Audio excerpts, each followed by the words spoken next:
As with many candidates this season, the governor focused on health care issues. I think the major flaw with the Affordable Care Act, Obamacare, is that it's a federal system at all. I think that's the major problem with it. See, here's the thing. Let's look at the two states that I'm now becoming most familiar with, my home state of New Jersey and my second home state of New Hampshire. We both are about the same size from a landmass perspective, roughly speaking. You have 1.3 million people here in New Hampshire. I have 8.9 million people in New Jersey. Why would anyone think that one healthcare system could address the problems and the challenges of a state of this size with 1.3 million people versus a state of my size with 8.9 million people? Let's take New Hampshire, for example. Most of your problems of access to healthcare, many of them, surround distance. People who don't have specialist types of healthcare that are relatively close, they have to travel long distances either within New Hampshire or outside of New Hampshire to go and get that care. Let me tell you, in New Jersey, that's not our problem. We trip over a hospital about every 4 miles in New Jersey. They're everywhere. We don't have a problem with that. Our problem is cost, because the cost of living down there is so expensive and it relates to healthcare even more. So why would we think that a system created federally could deal with the New Hampshire problem and the New Jersey problem? Here's what I'm for. Repeal Obamacare and require each state, within 1 year to come up with their own plan.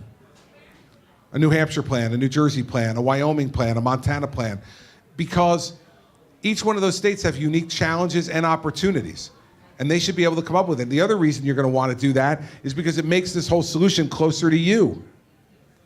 You try to change something at the Federal Department of Health and Human Services, God bless you, good luck. No chance. Now, the same way we trip over hospitals in New Jersey, you folks trip over state reps in New Hampshire. I mean, they're everywhere. You got 400 of them. Every time I go to someplace, like, this is a state rep, I'm a former state rep, former state rep. Like, hey, great to see all of you.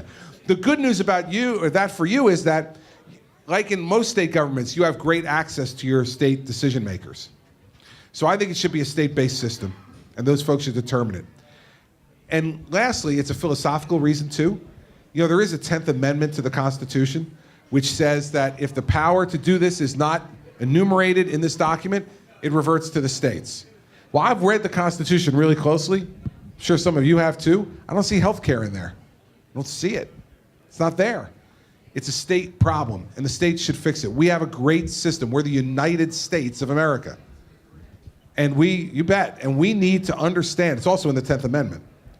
And the fact is, we need to make sure in our country that we continue to respect the rights of the states and utilize them. And I trust governors and legislatures to make these decisions, because you got a better chance of kicking one of us out than you do kicking out anybody from the federal government. Governor Chris Christie was also asked about his ability to work with the Democratic Party, and he talked about his experience in New Jersey working with people across the aisle. The executive has to care about establishing relationships with the legislative branch. Now, this goes back to my old friend, Governor Tom Kean of New Jersey, who served for 8 years as governor. He was later the chairman of the 9/11 Commission. After I was elected governor, I called him and I said, Governor, can I come by and have some sessions with you during the transition for you to teach me how to be governor? And he said, sure, I'd be happy to. And so I went over for my first meeting with him. And he said, here's the way these meetings are going to work, Chris. I'm going to ask you questions. You're going to answer them. And then I'm going to critique your answer. And that's the way you're going to learn. I'm like, all right, sounds fair. I said, let's go, Governor. What's the first question? He goes, who's your best friend? I said, Mary Pat.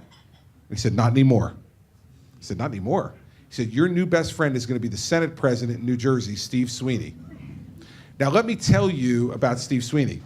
Steve Sweeney is the Senate President. He's a Democrat. He's from South Jersey. And he is the president of the Iron Workers Local.